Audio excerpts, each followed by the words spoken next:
Hello বন্ধুরা, digital cooking থেকে সবাইকে স্বাগত জানাই। তো আমি আজকে আবার অন্য দিনের মতো নতুন একটা রেসিপি নিয়ে এসেছি। আজকে রেসিপি হচ্ছে একদম একটা ইউনিক রেসিপি। বাড়িতে মাছ, মাংস, ডিম কোনো কিছুই না থাকলে তোমরা ঝটপট এই রেসিপিটা বানাতে পারবে, আর একদম অল্প মশলা দিয়েই এই রেসিপিটা বানানো যায়। তো চলো শুরু করি এই রেসিপিটা কিভাবে বানাবো। তো দেখো, প্রথমে আমি একটা ফ্রাইং প্যান দিয়ে দিয়েছি উনানে। তো আমি এই রান্নাটা সরিষার তেল দিয়ে রান্না করব, তোমরা চাইলে সাদা তেল দিয়েও রান্নাটা করতে পারো। তো দেখো, ফ্রাইং প্যানটা গরম হয়ে গেছে, ওর মধ্যে আমি 30 ml মতো তেল দিয়ে দেব। এবার দেখো, ওর মধ্যে আমি হাফ চামচ কালো জিরা আর দুটো শুকনো লঙ্কার ফোড়ন দিয়ে দিলাম। দিয়ে একটু হালকা তেলের মধ্যে নাড়াচাড়া করে নেব। এবার দেখো, 1 চামচ মতো রসুন কুচানো আর হাফ চামচ আদা কুচানো দিয়ে দিলাম। দিয়ে একটু লাল লাল করে নেব, যতক্ষণ কাঁচা গন্ধ ভাবটা না যাবে ততক্ষণ নাড়াচাড়া করে নেব ভালো করে।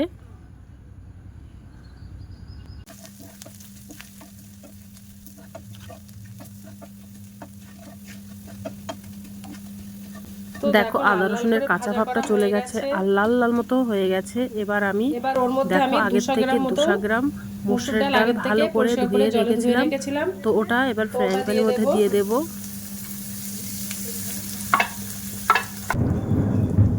আর দেখো, এবার একটা বড় সাইজের টমেটো কুচনো দিয়ে দিলাম। এবার ওর মধ্যে একটা বড় সাইজের পেঁয়াজ কুচিয়ে নিয়েছিলাম, তো পেঁয়াজটা দিয়ে দেব। আর দেবো দেখো 4-5টা কাঁচা লঙ্কা মাঝখান থেকে কেটে দিয়ে দিলাম। আর একটা মিডিয়াম সাইজের আলু কুচিয়ে রেখেছিলাম, তো ওটাও দিয়ে দিলাম। ওর মধ্যে হাফ চামচ হলুদ গুঁড়ো দিয়ে দিলাম আর হাফ চামচ লঙ্কার গুঁড়ো আর হাফ চামচ জিরা গুঁড়ো দিয়ে দেব। এবার মশলাগুলো দিয়ে ভালো করে একটু কষিয়ে নেব।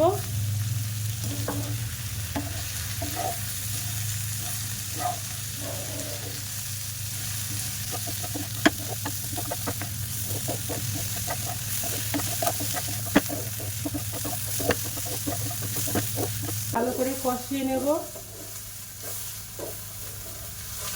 তো ভালো করে কষানো হয়ে গেছে, এবার আমি ওর মধ্যে জল দিয়ে দেব।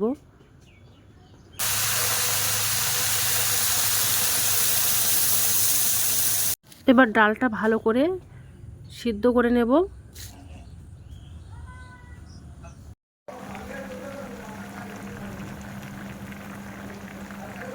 তো দেখো, ডালটা গলে যাচ্ছে আস্তে আস্তে।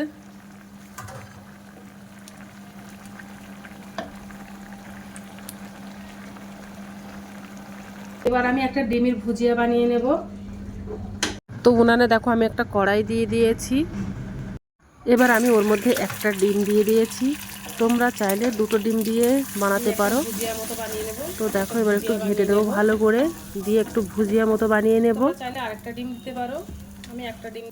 এবার ওর মধ্যে আমি একটু লবণ দিয়ে দেব আর একটু গোলমরিচের গুঁড়ো দিয়ে দেব। এবার একটু নাড়াচাড়া করে নেব। আর দেখো, ভুজিয়াটা বানানো কমপ্লিট হয়ে গেছে। এবার ডালের মধ্যে ভুজিয়াটা দিয়ে দেব। দিয়ে এবার একটু ডালটা নাড়াচাড়া করে দেব ভালো করে, ডালের সঙ্গে মিশিয়ে নেব।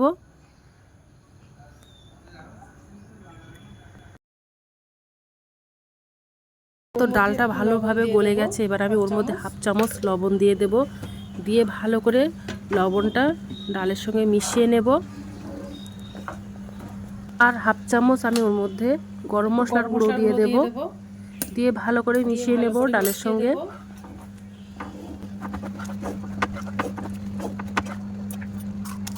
আর ডালটা নামানোর আগে আমি হাফ চামচ ঘি দিয়ে দেব। দিয়ে একটু ভালো করে আবার ডালটা মিশিয়ে নেব।